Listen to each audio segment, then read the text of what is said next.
I mean, the biggest thing about my decision to come to Georgia was for player development. I mean, if you look at like track record, I mean, from like our fall to the spring, where guys are at right now, it's like I don't think you're going to see better development and better progress of pitchers anywhere in the country. And I mean, that was my primary focus. Like I've always been a guy who's like directed at getting better. It's like I don't know. I play baseball one because I'm good at it. I like beating people. Like I like competing, right? And the other side is like I like competing against myself and trying to like maximize my potential.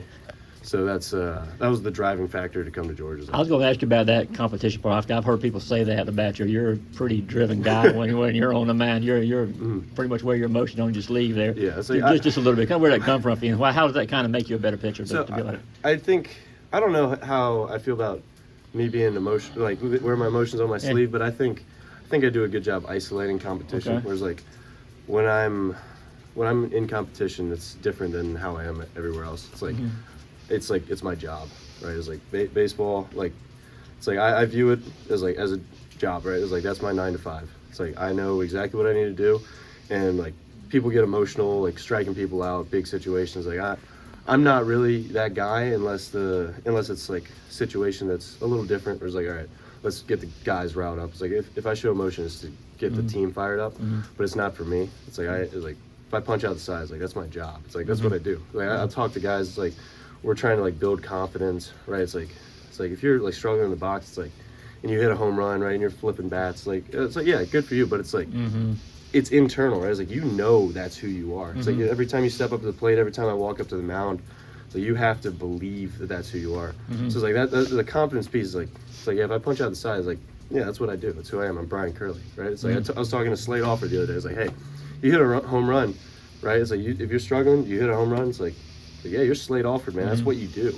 right? So it's like you don't have to like worry too much about anything else if you have that belief in yourself. It's like it's not to the point where it's like you're cocky, right? It's like not the point where you're like you think you're better than people because of this ability. It's like as long as you have that internal belief, I think you can succeed at anything. Like, yeah, Wes has been very clear about guys like you, like Altner, going. You're not going to pigeonhole you guys into one specific role. And I just, as a pitcher, how do you like having different opportunities, different chances to do maybe different things maybe you haven't done as much of, like say at VCU? It's like so I'd like the opportunity to start this year. It's like I think I might get my fair share of that opportunity. It's like I came here because, well, Wes was like, it's like hey, it's like we got 7, 8 guys who are gonna be able to start. It's like go get it. Right? It's like and that's not guaranteed. Sure. And that doesn't bother me one bit. It's like I'd like to start. I like throwing out of the pen. I like closing. And I think just having the opportunity to do those different things helps you grow as a player a lot. It's like not having that one specific role, if that makes sense. Talk about the conversations you have with just about baseball. You talk about some of the mental part of the game, stuff you were talking about earlier. Kind of how those conversations go with him when y'all are just kind of working through some of that stuff. Like so, or when I guess. No, just in general. I mean, 'cause I know you've had a lot of conversations leading up to the season, that sort of thing. So we talk. I mean, we talk a lot about like execution. Like for me, like I don't know if this is as much conversation I've had with Wes, but for me, it's like when I'm on the mound, like we talk about that being a job. Yeah. I try and isolate it to execution. Right, that's my primary focus. It's like right, it's like I don't know the guy in the box. Like it's me versus me. So it's like if we're trying to execute a fastball up in the zone, that's my sole focus. Right. So it's like you can't let emotions like come into play with that. I think that's the biggest piece of my mindset that has helped me get to where I'm at. With Wes, it's like biggest thing between me and Wes is like mechanics and then learning how to pitch, like just learning how to like throw pitches, where to throw them, why, right? So like that's Wes's biggest selling point for the Georgia program. It's like we want you to ask why, and it's like that gave me a lot of trust.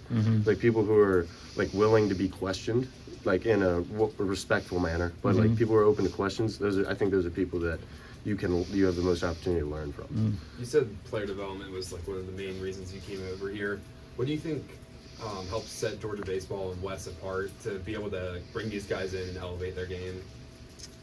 I think the biggest thing with Georgia is like the openness to questions, right, and the availability of knowledge. It's like if you look at any of our coaches, like we have guys who have one experience training high-level guys, and two, like they know how to communicate it well. It's like there's no cookie cutter approach to like applying knowledge to anybody. Like I have the opportunity to do things the way I want to, and I'm gonna do that completely different than some of the guys on the staff. And just the ability to cater to those different personalities and still have that basic knowledge. It's like maybe I look at something a little more analytically. Someone looks at something a little more loosely. That's fine. That's encouraged here. So it's like, as long as like you're able to translate any of your preparation onto the field, like that's what's encouraged.